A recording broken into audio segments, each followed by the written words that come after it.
हम कहते हैं कि हम गरीब हैं, कितनी शर्म आती है, कितनी शर्म आती है शब्द सुनते हुए। गरीब कौन है? जिसके भाव विचार बुरे हुए हैं।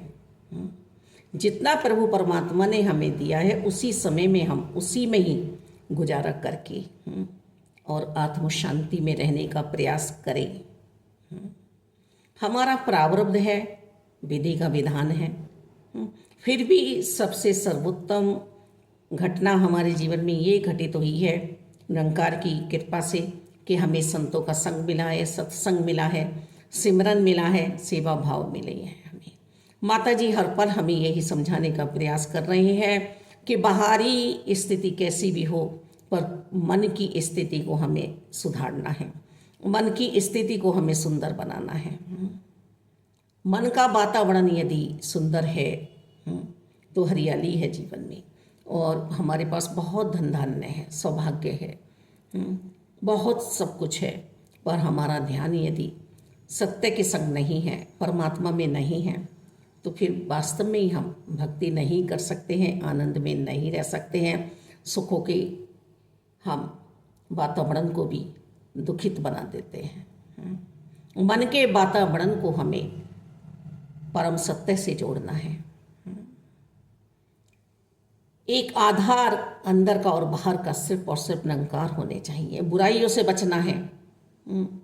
जिन मनों ने बुराइयां अपना ली हैं, एक साथी हमें कहता है हम तेरा मर्डर कर देंगे, हम तेरा मर्डर कर देंगे, हम तेरा मर्डर कर देंगे, हम जेल में रह लेंगे, हम जेल में रह लेंगे, मुझे जेल में रहना सही लगेगा पर तेरा मर्डर कर दूंगा। अब वो मर्डर करने वाला सही है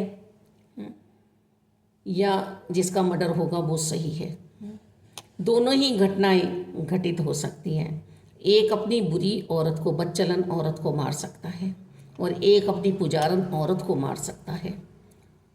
यदि पति की बुरी सोच है,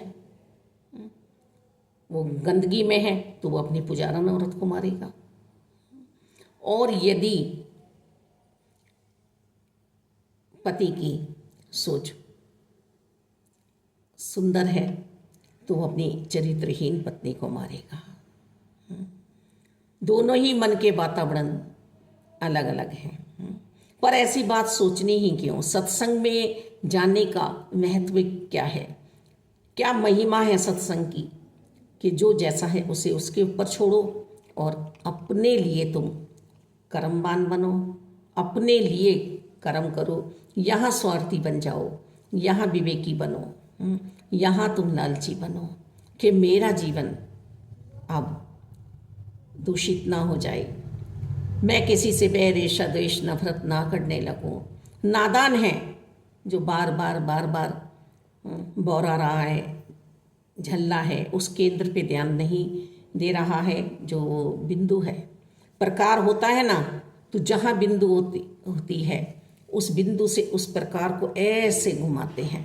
तो ऐसे ही धुरी से हम भी आए हैं, बार बार हम चोला बदल रहे हैं, 84 लाख योनियाँ सुन रहे हैं हम, पर हम अपने केंद्र पे ध्यान नहीं दे रहे हैं। वो प्रकार जब गोला बनाता है तो जहाँ से चलता है वहीं आके मिल जाता है। मुझे भी अपने अंशी से मिलना है। अंशी में से आया मेरा अंश आत्मा, और अंशी में ही मुझे मिलना है, पर मेरे मन का वातावरण तो सुंदर हो। बहुत प्यारा सा अपना जीवन बनाना है। परिस्थिति कुछ भी हो सकती है,